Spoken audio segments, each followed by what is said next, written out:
Hello, hello. Hello, hello. Just letting some people in the room here. Cool. Good morning, everybody. Hey, Katie. Good morning. Good morning, sunshine. I'm like half awake still, but it's like 11 o'clock, so I feel like I really should be more awake than I am. But it's Same. Monday, so I'm like giving myself a break. Same. That's the one to pay. Oh, he's got somebody. Yeah. All I don't right. know if you... Here. Um, so let me give my buddies here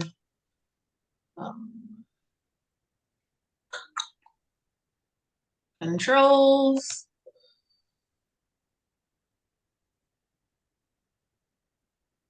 You would think I would know Zoom like the back of my hand. We've been doing this like 3 years now. It's ridiculous, but it's gonna be okay. Oh, and you've done so many. When I was looking at the events, it like shows how many events we've all done. Oh And I've done a gosh. couple, but you've done like over 100. I was like, oh my gosh, she's done so many of them. So Yeah.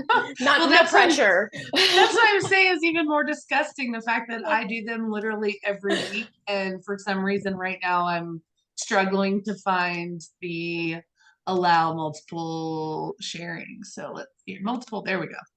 All right. As soon as you talked about it. Yeah, that's okay. Yeah, I do offer group coaching every single week, so I do put on an event every week. So you would think Right. that I knew what I was doing. But thank you guys so much for being here. I'm going to give the floor to Julia while I manage to see who else needs to be let in the room. So Julia, I'm going to turn the floor over to you. You should have controls to click through, and I will just admit people as I get notified.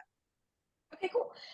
So hey everybody, I'm Julia. I'm the owner of WNC Real Estate Photography and one of, hopefully y'all don't hear my dog yapping in the background, one of the three presenters today. And so yeah, we're excited to talk to you just about how you can streamline your business, automate things, and hopefully you'll find some nuggets to help you as you're moving forward and building your small business. I'm gonna see if I can move the slide. I'm sure that I'll be able to, but let's see what happens. Well, Laura, I don't think I can, but if you just want to click for, I don't mind. You can click for me. No problem. So this is the quote for today, and really work smarter, not harder. This is like my personal, I love this quote. And even when I was a teacher, this is what I lived by. It is still what I live by today. If you can work smarter and not harder in your business, it's always a really good idea. So that's what we're trying to go in with this mindset today. Awesome. So this is a little bit about us. I'll just start really quickly and read my few things and then we can all introduce ourselves. But I own WNC Real Estate Photography. So that's my main business. That's what I do all the time. My wife and I run that together. So she's out doing photos today while I'm here and I kind of help with the back end stuff. I also own, I don't do a lot with VA do it yourself, but I hope to one day. And basically I have two virtual assistants who are amazing. And I want to help other people find and hire, train, and retain virtual assistants who join their team full time and work one-on-one with them. I'm a licensed broker, though I don't practice, but I like to keep up to date with real estate stuff in North Carolina. So I keep that active. And yeah, I'm a VA advocate and trainer, and that's what I like to do. So that's a little bit about me. Awesome. I'll go next and then we'll leave the best for last, Katie. So I'm Laura Dahl. If you've never met me, I'm actually the owner of RE Coach Crate. It's a coaching consulting firm. We offer one-on-one, group, and I have a box subscription service. It's kind of like BarkBox for your dog. But it's monthly coaching delivered to your doorstep, and each box is a curated theme. There's usually a pop-by example in there, book recommendation, a marketing strategy, a lead generation strategy, and a whole bunch more. But again, I've been in business 25 years. I've sold in 4 states and I've owned 2 residential real estate firms. And I am still very much in production. I closed 25 million last year.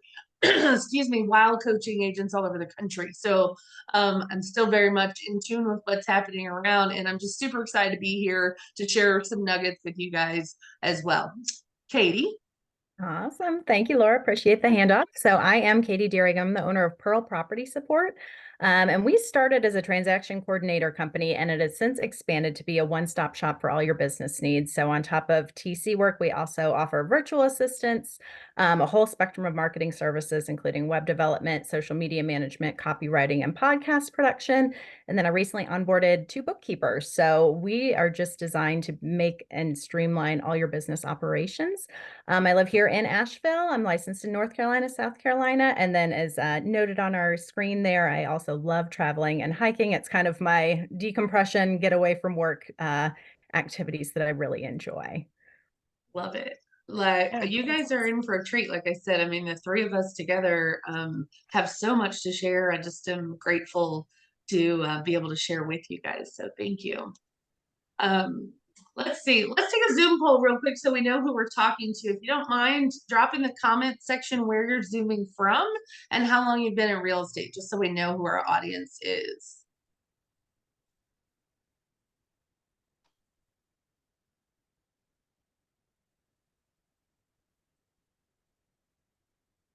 Awesome. Thanks for being here, Carrie Ann.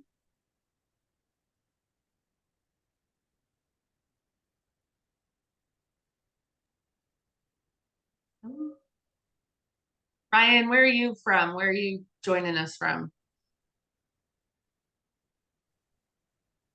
Okay, Hendersonville, great. 6 months. Okay, newbie, that's wonderful. Maryville. All right.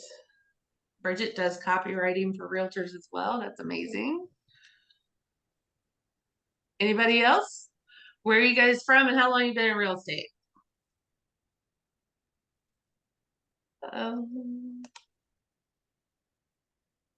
Okay. Well, I'm going to get started if you guys don't mind with my part. Basically, what I want to talk to you guys a little bit about, a couple of things. So I noticed we're kind of all over the place in terms of how much experience you guys have. As a coach for a number of years, I will tell you that I have found agents that have been in the business that got into the business in the last 2 to 4 years. A lot of them are struggling because they don't have their system set up. You know, they got into real estate, the market was super fast and incredible. Clients fell into their lap kind of easily. The houses sold themselves. We had a lack of inventory. And so people that have been in the business in the last 3 to 5 years, you know, they've had some great success in the last few years, but unfortunately, a lot of their foundation of their business is really lacking because they haven't had time to stop and work on their systems. I would say this past year, a lot of agents were able to go back and really look at how their business operates and where their business is coming from. And a lot have been forced to kind of look at their business and say, hey, I need to go back and work on some of my foundation and work on some of my systems and work on some of the things that I have in place just to make me run more efficiently and effectively because now they've had the time to do that. And so one of the first things I start with all my coaching clients is, does your schedule line up with the sales cycle? And so I talk to every single agent that I coach, even agents that I just do a consultation with to see if we're a good fit. We always talk about the sales cycle. And the reason I do that is because most agents, when I ask them what kind of activities they engage in during the week, there are a lot of things that we do as agents that are not even a part of the sales cycle. If you'll notice on the graphic, it's numbered in steps. Your first step to getting a paycheck is to actually generate a lead or an opportunity. Your second step is to actually get an appointment with that person. And that means either a buyer consultation appointment, a listing appointment, or even a referring partner, a business to business type appointment. But you have to generate the lead first and then get an appointment. And then you're going to move into your activities that are showing homes, listing homes, prepping the house for sale, doing your due diligence, helping your clients research, making sure that you're investigating everything, doing the inspections, writing contracts, things like that. And then you have your contract to close activities and then your closing. We don't get paid, obviously, until it closes. Most of the activities that agents engage in are actually here off the cycle. If you guys can see my mouse, most of it appears here, which is social media, admin tasks, preparing a newsletter, sending out postcards, all of those things. Those are activities that you engage in prior to actually generating a lead. And most of those activities are not even on the sales cycle. That's not how we get paid. So what I'm going to advise you to do is take a picture of this sales cycle, put it somewhere, put it as a screensaver on your phone, print it out, hang it close to your calendar, hang it close to your computer. And when you're making your weekly calendar, ask yourself, are the activities that I'm engaging on, the appointments I'm putting on my calendar, do they lead to a paycheck? And I mean that with all the love in my heart. A lot of us will take coffee appointments or lunch meetings with people that actually are not referring us business and not actually bringing business to the table. We also are spending a lot of time behind our computers, a lot of time doing administrative tasks that are not the highest and best use of our license, right? I want you to look at your real estate license like the commodity that it is. You spend a lot of money getting it. It requires additional education to have it. You have a skill set that other people do not, and you have access to tools that other people do not. And when you start looking at your license and how much income your license can generate, you will start looking at your activities in a different way and recognizing that this is not the highest and best use of my time. Right? Does everybody understand the sales cycle and what I'm getting at with that? Like focusing on high value activities that lead to a paycheck, right? And you're going to have to decipher and discern for yourself, is this something that only I can do, something that a license is required to do, or is this something that somebody else might be able to leverage or take off of my plate, right? So in order to decide that, because most of the agents I work with, their biggest pushback right away is, oh, I don't know if I can hire somebody. I can't afford that. And in their minds, they start thinking, I'm not going to pay somebody $25 an hour to do something that takes me 10 minutes. But in reality, is it something that takes you 10 minutes, right? If you're sitting on Canva for 2.5 hours designing the perfect flyer or the perfect graphic, was that 10 minutes, number one? And number two, how much is your time worth? If you're not sure what your hourly rate is, I saw that a bunch of you guys have a lot of experience. You should be able to calculate what your hourly rate is. If you're brand new to the business and you don't have any sales yet, what I want you to use is the average sales price in your area. So if you don't have any sales under your belt yet, what's the average sales price in the area that you sell? What would be that average commission that you would expect to sell? And then you're going to take away your company split, like whatever that is. And you're going to divide by the total number of hours that you realistically would spend with that client. As you get more experience, I use 20 as an example here because I would say start to finish with maybe a client that I have to show 4 or 5 weekends to over the process of a couple of months. Total, I might have spent 20 hours on that transaction. There are some transactions I can get in and out of in about 5 or 6. There's some that might take me 80 hours. If you have buyers that are tire kickers that are dragging you around for 2 years, your hourly rate is going to go down on that specific client a whole lot. But I want you to at least average, what is your normal amount of time invested from start to finish? How many hours do you think that is? And divide that by what your anticipated commission is. For this particular example, my average sales price was $500,000. My net after my company split would be a $12,000 commission. I roughly spent 20 hours to earn that. My hourly rate is $600 an hour. If I make $600 an hour, is it worth it for me to spend 2.5 hours on Canva designing the most perfect brochure that you've ever seen in your life? Did that cost me $1,200? Right? Are those 2 hours I could have been client facing making money? So I want you to balance for yourself, what is your average hourly rate? And then when you are deciding, do I leverage help or do I do this myself? Balance that against what your hourly rate would be. Can you actually afford to do that yourself? It's not 10 minutes, I promise you. And I promise you your time is worth more than $25 or $35 an hour, likely. Systems and processes are one of the things that I coach a lot of my clients into implementing to make sure that your business runs more smoothly. Anything that you're duplicating in your practice. So even when you're taking on a client, someone sends you a referral, a business HR department wants to hire new employees and send them to you, whatever your client onboarding process looks like all the way through closing and post closing. If there are things in your process that you're duplicating, you need to have a system for. You need to have a defined process. What does the process look like from the moment you receive the referral? How do you thank the person that sent you the referral? Do you do it publicly? Do you send a small gift and a handwritten thank you note to the person who referred you and to the person that was being referred? How do you onboard them into your system? You know, what does the welcome mat look like for them? And then how does it go from there? You should have a very clearly defined process of what your business looks like so that you can establish systems when things are duplicated. You should not have to type the same welcome email over and over and over again. You should have a draft of that already saved and ready to go. Systems and processes also allow for efficiency and consistency in service. Anybody that's been around the block as long as I have, back when dinosaurs roamed the earth, you know that, you know, some days we are on our game and some days we're not.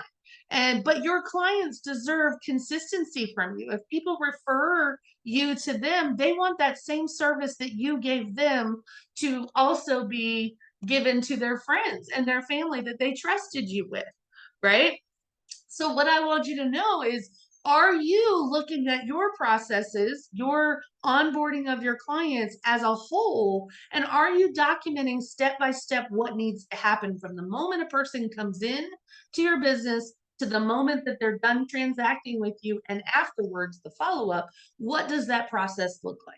If there are things that you're duplicating, whether it's a welcome email or a introduction to your lender or an introduction to the title company or attorney, those are systems that you can put in place that are duplicatable, and that means that anybody can jump in and do it. It means you can leverage other people to help you with that. Anybody have any questions so far? We're good? All right. What kind of systems and processes do you need? So first and foremost, you should have some checklists so that things don't slip through the cracks, so that you can be consistent with each one of your clients. You should have a checklist for onboarding your new clients. What does that onboarding look like? What does each person get? Do you have a folder that you have certain things that you give them? Do you mail something in advance to them? When you get a relocation referral, what does that onboarding look like? How is that different than a local buyer, right? The same thing with your listings. You know, how do you prepare them? What is on your checklist for things that you ask the seller? You know, are you asking about utilities? Are you asking about homeowners association? Are you asking about neighborhood amenities and rules and regulations? What kinds of things are you asking for? And are these things that you ask for all the time when you take a listing? There should be a checklist for that. Do you have a checklist for your transactions? If you are the kind of agent who does not hire transaction coordinators, we're going to talk about, and Katie's definitely going to talk about, you know, if you're that guy that needs to hold on to it, you know, do you have a checklist to make sure that nothing slips through the crack? Do you have high attention to detail? Are you the guy that crosses the T's and dots the I's, or are you kind of disheveled? Are you all over the place? You know, checklists will allow you to stay focused and allow things to make sure that they get done so that nothing slips through the cracks. In this world where we live in a very litigious society where people are suing each other all the time, you've got to make sure that you do all the things that you're responsible for. And so if you don't have a transaction checklist, you need to get one, or you need to look into finding one or establishing one so that you can stay on top of everything that needs to be done. You don't want to get to the closing table and find out you forgot to order a survey, or you forgot to order, you know, you didn't even send the contract to the title company. That's a problem. But I've seen it happen many times, trust me. You can have communications or systems and processes for your communications, meaning what does your drip campaign look for prospects? When you get a lead on your internet, what kinds of things are you on your website? What kind of things are you sending them? During the transaction, do you have regularly scheduled communications to your clients that helps walk them through what to expect, that you're under contract? Here's the information you need in the various parts of the stage of the transaction that we're in. What does your post-closing communication look like? If you are having to duplicate these communications, like what to expect as a buyer or a seller, that's a system you're going to set up so that you're not duplicating it. There are a lot of agents that actually create YouTube videos for each one of these, and then they just send the link to their client when they're at that stage of the transaction. So you can think of a lot of ways to do these kinds of things, but again, if it's something you're having to repeat, you should have a system or a process in place so that you're not having to duplicate it every single time. Your newsletters, ebooks, collateral materials, you should have systems and processes set up to create those, what kind you need. I have a whole list of collateral materials you might need in your business. If you're interested in that, you can reach out to me later and I'll get that to you. Your social media presence, how often are you posting? What kind of content are you posting? I will say this very quickly about social media so that I can let my friends talk to, is that I am a big believer that you are the special sauce and that you can hire someone to do your social media, but what people are craving from you is your personal touch. They want to get to know you. So if you are going to hire someone to do your personal social media, make sure you're also sprinkling in videos of yourself or your face on the camera or things that are happening behind the scenes or in your personal life. Be vulnerable with people and let them get to meet you. Let them learn more about you. That's what social media is about. Don't just hire a company to post nothing but static, boring content that a lot of people don't care about. You know, they want to learn more about you. Marketing your listings and buyer needs, that's a process. Holiday cards, real quick. I literally keep a file folder with January through December, and every single month, any closings that I had that month, I go ahead and write their Christmas card out that month at closing while they're fresh in my mind, while we just had a relationship and interacting, so that in December, I'm not sitting here writing out 400 Christmas cards. So I just write them each month as I'm interacting with them on my database, and then stuff that holiday card in December's folder when I'm done writing it. So real quick, if you guys don't mind, in the comments, what are some of the things that you dislike the most in your business? What are the things that are not your skill set that you hate doing, but they're a necessary part of running your business? Tell us what those things might be, if you don't mind, in the chat. What are some of the things you dislike doing the most in your business?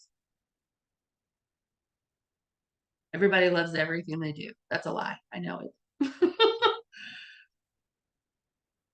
Social media. Gotcha.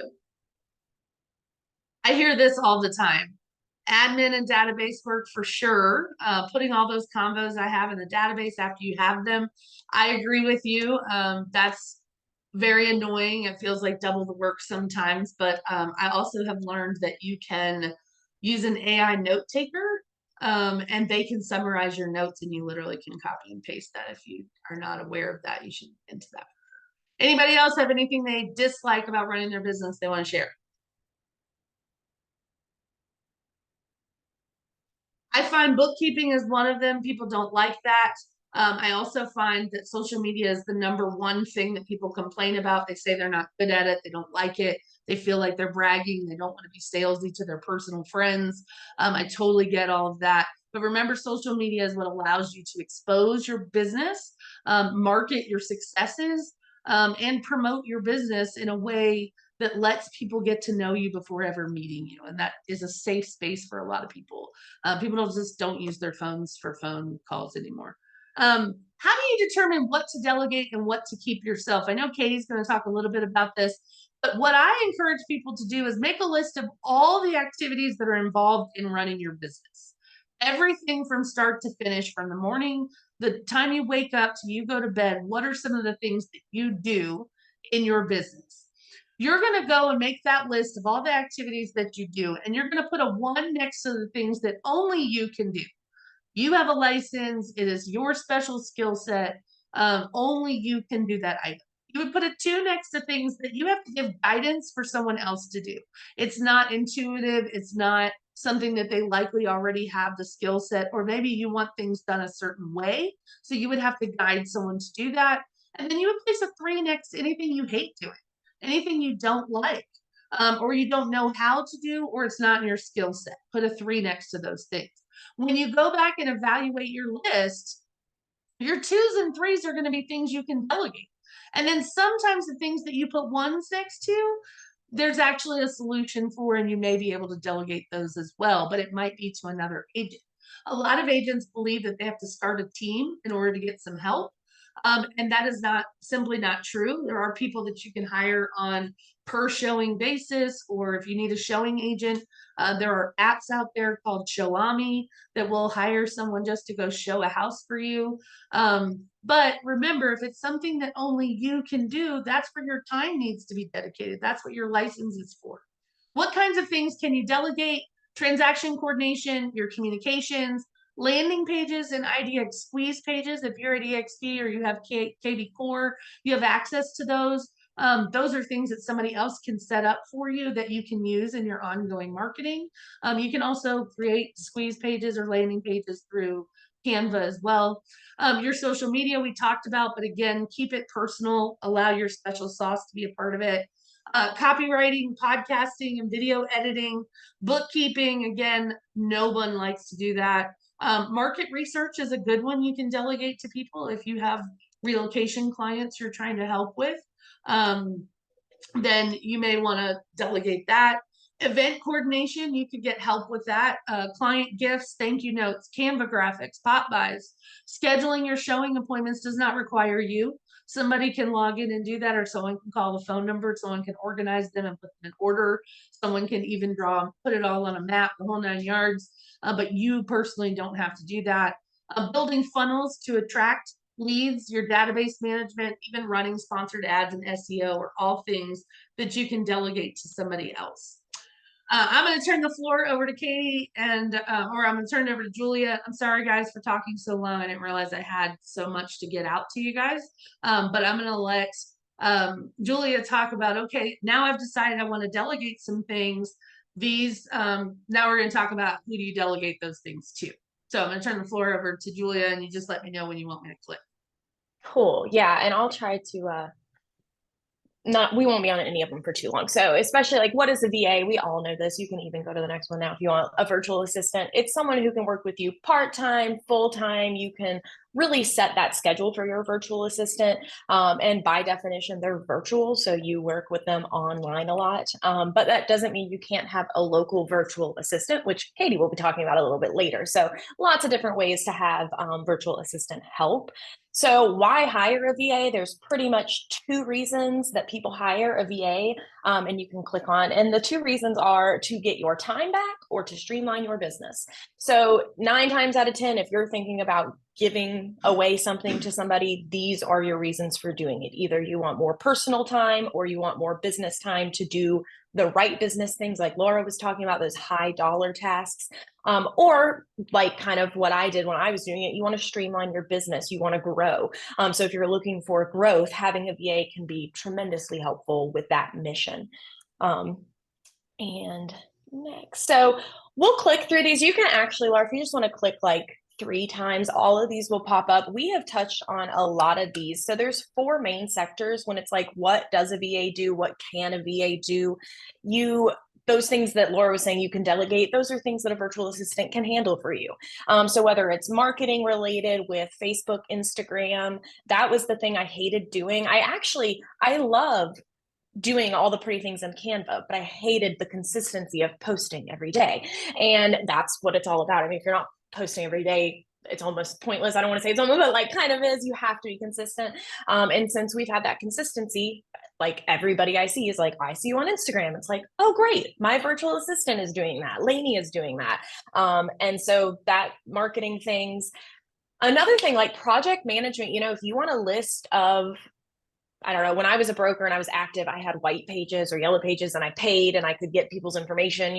If you want just like a whole neighborhood and you just need a whole neighborhood of information put into like MailChimp or something, a VA can do that. You don't have to spend your time doing that. And the truth is they're probably going to do it faster and better than you. And they'll probably come up with a system that's better than the system that you even had in the first place.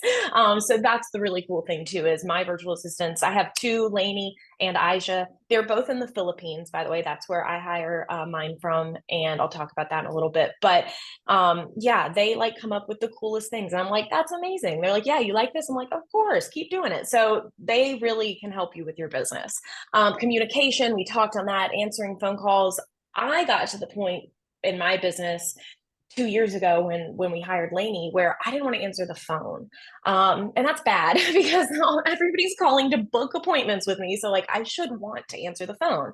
And so I think if you have those tasks, like Laura was saying, that you just don't like doing, or you don't have the time for, or it just stresses you out, having a VA just come in and kind of handle those things can help button up your business, but also can just help you enjoy what you're doing a little bit more. Nobody loves every aspect of their job. And if you do, then like kudos to you. But I know I don't. And I know that it's really nice to have help. And it's not like you're just giving all the crap work to somebody. Somebody else has that skill set and they want to be doing those things and they're good at doing those things. And so that's why it really balances. So we can keep on trucking through. VAs can literally do anything except, like what Laura said, if you need a license for it, don't let your VAs do it. So here are some things VAs shouldn't be doing. One, anything you say. And what I mean by that is your virtual assistant is not somebody that you just get to wake up every day and dump things on that you don't feel like doing that day. They have a set list of tasks that they do for you. And if you're going to add to that list of tasks, you should have a conversation with them. And if it takes a lot more time, that conversation should involve a pay raise. So they don't just do anything you say. They need to have, some set rules in there. They don't do complaints, at least mine don't.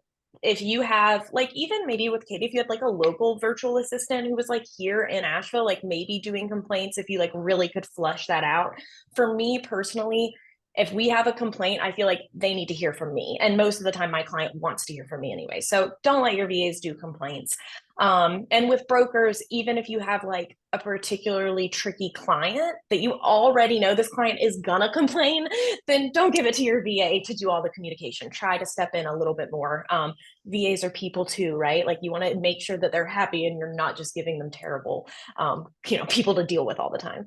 And taxes and closing. So that's another thing that, again, Katie will be talking about. I would personally, for me, I would never hire a VA like who was my social media manager to do my taxes, right? Like that doesn't make sense. They're a social media manager or they're my communications director, but they're not my tax person.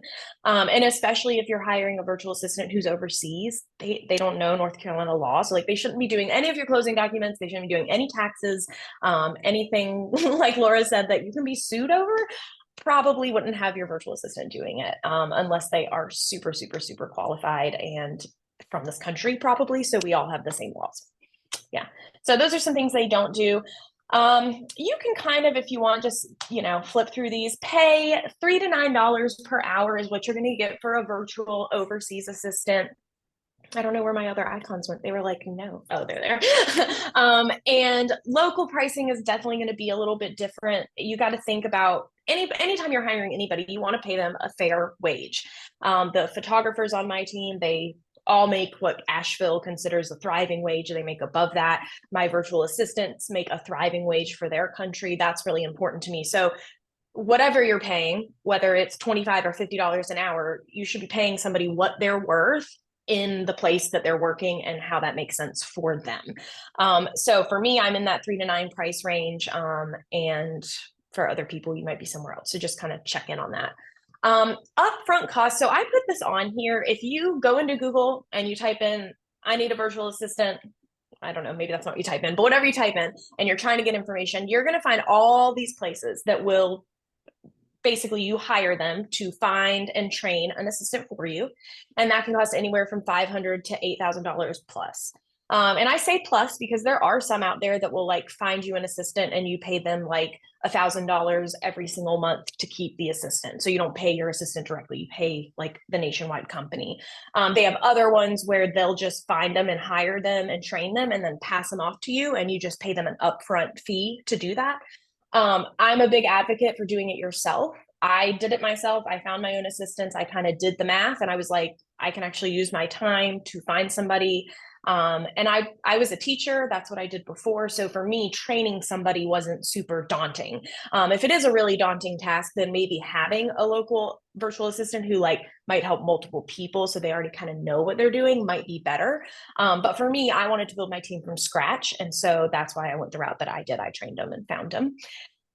Work hours to be determined. My assistants work their night shift, my day shift. And that is something that they are happy to do. It's not like a big, thing. They actually kind of work like a hybrid shift, both of mine. So they have parts of different days available. But you can work that out. That's the cool thing. Hiring online platforms. So that's how I found my virtual assistants. And then of course, like I keep going back to, there's always local options. If you don't want to hire a virtual assistant who's overseas, you don't have to. I will say their work ethic, their communication skills, I couldn't do anything without my assistants at this point, and they know that. They are super appreciated and they are a big part of my business now. So once you have them, there's almost no going back. So I started with one and then I hired a second one. My second one, I think she needs an assistant now. So an assistant for my assistant. So like it's a whole thing, but they're so helpful. The most crucial part of any of this that we talked about is training. If you get a virtual assistant and you don't do a good job training them, it's not going to work out. And B, you're probably going to think it's their fault that it didn't work out, but really it's just because you didn't train them properly. And I actually ran into this. I will be so transparent with this, and I am when I tell people about it. My first assistant, Lainey, who I still have, she's been with us over 2 years now, maybe right at 2 years now. There was a part like in the beginning where I was getting really frustrated. I was like, she's not really getting everything. I'm not like, and I talked to my coach. I have a coach for my real estate photography business. And he said to me, he's like, well, what are your training materials like? And I was like, well, I showed her how to do it. Like I showed her a few times, that's my training. And he was like, well, that's just not good enough, because a lot of people, especially in other countries, if English isn't their first language, or even if it is, if you just have, different nuances when you're talking about things, or if I say something like a new listing and they have no clue about real estate, they're not going to know what new listing means yet. I have to tell them what that means, right? So I put together training modules. I recorded myself doing things. I had different formats for my assistants to learn, so they could see it, they could read it, they could hear it, try to come to where they are and teach them. And so that's where I was like, I was a teacher, I can do this. And I basically lesson planned it out and came up with a way to train them. But if you're not comfortable training, then the upfront cost, maybe you want to go back and you want to find someone to hire and train for you. Maybe you want to go with a local option where they're here in the US. There's less of a learning curve for them because they know that real estate background, or they know like some of that verbiage for your social media that's more appropriate. But for me, like I said, I built it from the ground up, and I really wanted my assistants to learn my way and only work with me and only do my work full time. And that's why I like having my own assistants. Is it worth it? 100%, y'all. It's totally worth it. I can't say enough great things. As soon as I had Lainey helping me with social media and those things, like I was finally able to start working. Everybody says that on my business and not in my business. And that is when our growth as a company was able to really catapult. So those are some of the basic things. If you are curious about the online platforms, reach out to me. I will help you and tell you where I found mine. But yeah, virtual assistants are the way to go. Awesome. Thank you so much. Somebody just said something in the chat. How do you know which ones are reputable? So that's a really good question. And I will say just super quickly, when I was doing my own, so the platform I use, it's called onlinejobs.ph. And it's basically like the Indeed platform of the Philippines. And so anybody can post their resume and you have to do your own due diligence. And so I literally went in, I posted a job. And again, I learned the first time I got like 800 applicants. It was wild. I went through every single applicant. I weeded out the ones I didn't like. I interviewed 15 of them, and then I picked laney. So I did it really based off of like, if they can do these things, great. If they can't, not going to do it.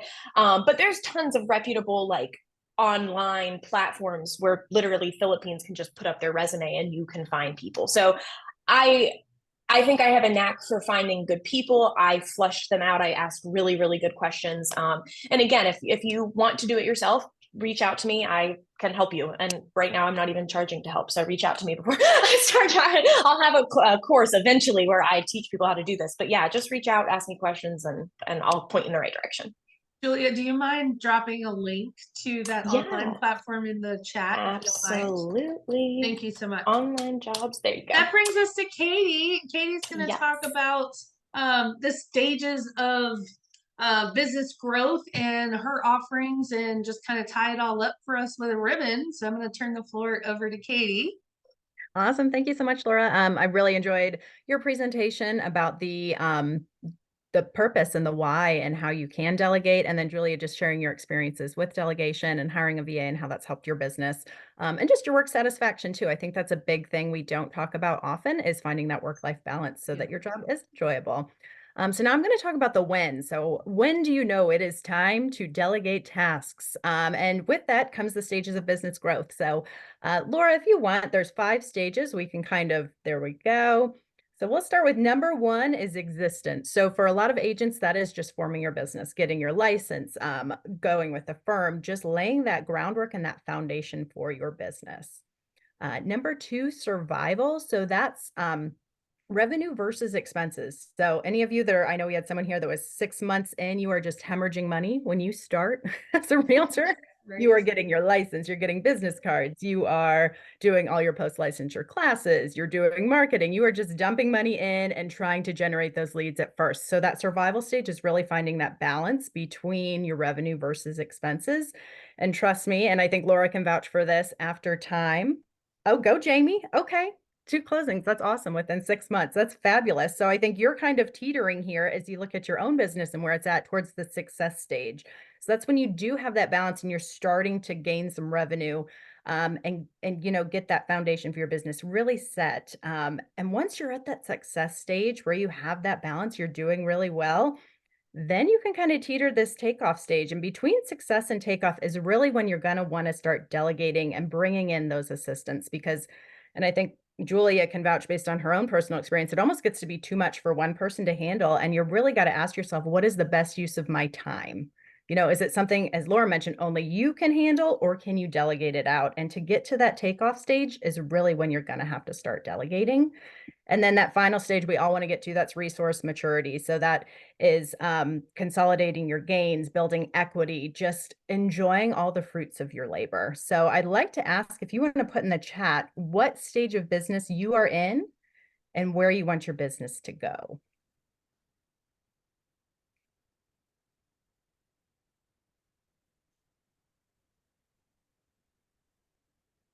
Yeah, so Carrie Ann, you want it to take off. And I think you are like right at that point. I see all your social media and you are just working it. I know all the time. Yes. Yeah, it's difficult, right? And business is a constant growth and evaluation of where you're at and adapting to changes in the market and changes in trends. So yeah, business growth is a really, really interesting thing to look into and just to take some introspection and look at your own business and where it's at. All right, so now we're going to talk about delegation a little bit further. So I want to ask you guys, and you can unmute or put it in the chat. Yeah, what is your definition of delegation?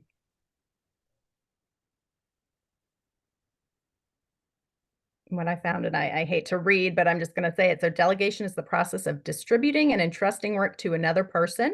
In management or leadership within an organization, it involves a manager aiming to efficiently distribute work, decision-making, and responsibilities to subordinate workers in an organization. So yes, everything in that delegation or in that definition. Does anyone have anything they'd like to add? So giving a task to someone else to free up your time, make money, or enjoy your family. Yeah, so all the perks of delegation as well. Awesome. So now we're going to look a little bit further. What is stopping you from delegating? So those of you that where you're looking at where your business is and where you want it to go, are you delegating as much as you can? And if not, why? Money. Control. Yes. Those are two very common things I hear. So Carrie Ann, we're going to look at the value of delegation, so that money part of it. And then Julia, that control. I want to ask you, and if you wouldn't mind unmuting. So as you began to delegate, do you feel like you lost control, or over time, do you feel like you maintained or perhaps gained some control and were able to just leverage? Yeah, wow, that's such a good question. And I've actually really never thought about it. And I do feel like I gained control in a lot of ways. Um, I It's hard. I think the biggest part with delegation is that trust. Yeah, I had that word, and trusting somebody. So you have to trust the person that you're giving these tasks to. And so for me, it was more like time helped more than anything. But I'm also just a control freak. So at first I was like, nobody can post on social media as well as I can. And my wife is like, you literally just take 10 photos and put them up with the caption of the address. And I'm like, I guess that's true. Like, it's like, but that's, when you break it down, it's like, that's what it is. So really long answer, but I definitely feel like I gained control, and the leverage that I have with my assistants has helped me be able to have thoughts I wouldn't have had time for otherwise. Yeah, yeah. And I think you're still, the captain of your ship, as we want to put it. And then you're just Yes. not doing all the work, right? But you are still very much in control. So now when we talk about the money part, so the value of delegation. So I thought this was a really interesting study done by Harvard Business Review. So they actually looked at law firms, right, which pretty much already have delegation in place. You have your attorneys and then you have your paralegals. So lots of those tasks of each case, lawsuit, whatever we want to call it, gets delegated out to these paralegals, right? So they studied it, and the median partners in law firms actually made 20% more when they were actively delegating all the tasks out to their paralegals, and the lead attorneys made 50% more. So if we want to think back to when Laura was talking about your average hourly rate, and she calculated it $600 an hour. So $600 an hour versus the $3 to $9 an hour that Julia pays when she found her virtual assistants, or, delegating out. Our virtual assistants are at 35 an hour. We are here in the States, and we do have experience in real estate, or a transaction coordinator. So a contract to close is $350. And if you're averaging $15,000 a transaction, That is it is so worth it. Oh my God. Like, come on, y'all. I don't even do closings anymore. And I know that that's so worth it. Yeah, yeah. And just if you think hiring a bookkeeper, right? So our bookkeepers are at an hourly, monthly, or quarterly rate. But the value that brings to tax time, if y'all are filing your taxes right now and you're like pulling your hair out and trying to find receipts and wondering, what is an actual expense? Can this happen? Where is this filed to?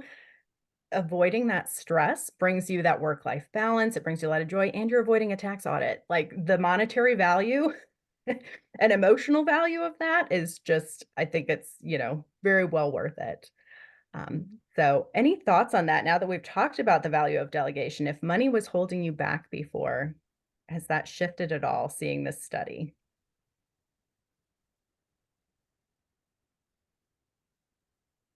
I just want to chime in really quickly, not that anybody asked me, but I will say when I first did it too, like even that 3 to 9, I was just starting my photography marketing. Like, it was just getting off the ground, and it was so hard because like every month, I mean, or every week, I pay my assistants weekly. It would really hit. And it was like, if I didn't have any bookings that week, I still had to pay my assistant. So like it was really hard. And it took a little while, I think, to let go of that too and say like, well, I need 2 more bookings this week to make it work. So thinking about like, well, if I do 1 more closing this year, then that pays for all that. It's like, that's totally worth it. So I don't know, just thinking about the delegation from that value perspective. Absolutely, absolutely. And I think for me, like looking at the transaction coordinator lens of this, so we offer prep for $40, right? So a lot of agents are like, I can write my own offer, but think of those days when you're in back-to-back showings and Right. client A wants an offer on that very first property you saw, but you are booked until 9 o'clock that night. Paying that $40 and perhaps getting your client under contract, in the long run, hugely beneficial to you. Like, yes, there is some initial expense, but that long-term payoff from it is great. So yeah, just it is an investment, but it's a long-term investment, right? That'll eventually grow your business. Especially if it takes you 4 or 5 hours to write an offer. Say you're newer and you're not really sure, or it just takes you a long time to write it. That is the best $40 I've ever spent in my life, to get Absolutely. those 4 hours back. Absolutely. Yes, Love it. absolutely. So you ready to go to the next slide? I am, Laura. Thank you so Perfect. much. Sure. All right. So now we're going to talk how you can successfully delegate. So Julia mentioned a little bit about training. So I'm going to give you an example of when I had to delegate a task in my business to one of my virtual assistants. So picking the right person, I think Julia touched on this as well. So you can have a VA that can do many, many things for you, but if it's something that requires a license, I know Laura mentioned that too, you want to have someone that's capable and can fall within those licensure guidelines. Or bookkeeping, again, taxes, something you don't want to mess with. You want to hire a professional bookkeeper, right? So picking the right person. So for me, I had a client reach out. They were a local housing nonprofit, and they needed help reorganizing their Google Drive, right? So I needed someone that had some basic experience about business functions, someone that functioned very type A and kind of like a spreadsheet mindset to organize their drive, because y'all, it was a hot mess, right? They had an old drive from all these old board members where everything was just put everywhere, and they wanted it streamlined to their new account, and just really easy to manage. So I knew exactly the virtual assistant I had in mind, and looped them in on this project. So describing the results in detail. So I had the executive director of this nonprofit, my virtual assistant, and I sat in a meeting together, and we talked about, what do you want this to do? What function is this going to have for you and your organization when it's done? How do we need to design it to best suit you and your needs? So then 3, making sure your team members have the needed resources. So I had that executive director share access to their old drive, to their new drive, any type of information they needed about the organization and how it functions. I had to give all that to my VA so that they could perfectly execute this project. Because if there was one missing piece, they wouldn't know what went where, right? And then establishing checkpoints and milestones. So in this circumstance, it was a nonprofit. They had a limited budget. They only wanted to spend 10 hours on this project. So we decided when my VA got to hour 5, we were doing a check-in. We were going to see where we were at. We were going to connect with the executive director. We were heading this in the direction you want it to be. Where do we need to dictate the next 5 hours of time so we can best execute this project for you? And then 5, create a motivating environment. So I was checking in with my VA. We were making sure he was supported. I was available to answer any questions and kind of create that nice, leeway between him and the executive director. Any support I could give to him as well as to the executive director, I was happy to do, because it really helped create a really good product that we were going to be able to deliver. And then 6, tolerating mistakes and seeing them as learning opportunities. I know Julia touched on this a bit. So I'll say, as we were going through this project, I got a call from the executive director one day, and she said, "Katie, our finance folder is missing." And my jaw just dropped. I was like, okay, well, I know we wouldn't delete something called finance, so I called my VA. We're working through it. We're seeing if the folder got mixed, pushed in somewhere else. Ends up that one of their board members removed access to that folder. So it was something that we had no idea about. I was able to look back in the history of all these documents, but from that, I saw that as a learning opportunity. So what do we need to know moving forward? Who all has access to these documents? What policy and procedures do we need to put in place to avoid this complete and utter panic next time we organize someone's Google Drive, right?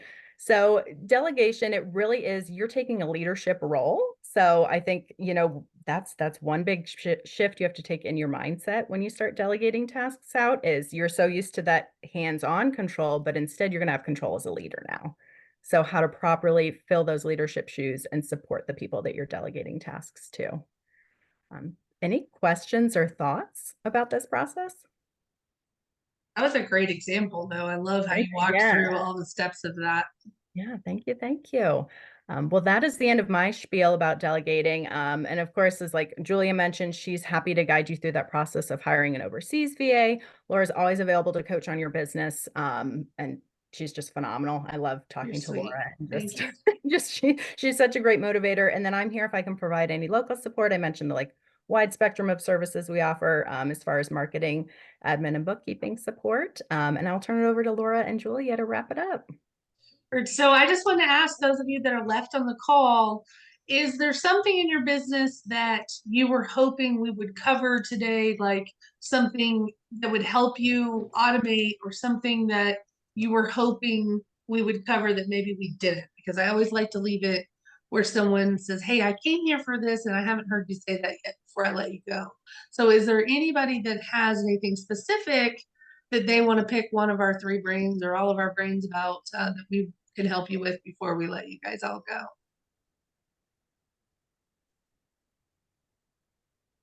We're just that amazing, y'all. Did you know that? Wow. Incredible. You guys actually were really great. I just want to thank you guys so much for being here. And again, you can reach, I put all 3 of our websites on that back page, so you guys can find us all there. I definitely appreciate, Julia, thank you for sharing about, out of the country VAs and how that has helped you leverage your business. I know Katie has an entire arsenal of services available to you that she just keeps growing and growing, and she's really listening to the needs of the agents that she's working with and figuring out how to fill a need where we can outsource that, because really some of the things that she provides are things that we don't really need to be the expert at. We don't need to sit behind the computer for 5 hours doing something that takes her people, less than an hour to do, right? Like she said, they have the skill set, they've already been trained, they know how to do it. I will add that, Julia, I love that you said training is the most integral part and piece to all of this. I think especially when it comes to hiring a transaction coordinator, or when it comes to hiring someone who is going to be the face of your business or representative of your business, it is very crucial that that person is an extension of you. And I can say without a doubt, both of these ladies are incredible extensions of your business, just for ancillary services that we hire. They match usually the level of experience that we would want to see. And I think that you cannot go wrong with either of these 2 ladies. So thank you for being a part of this with me. And thank you for sharing all of your insights.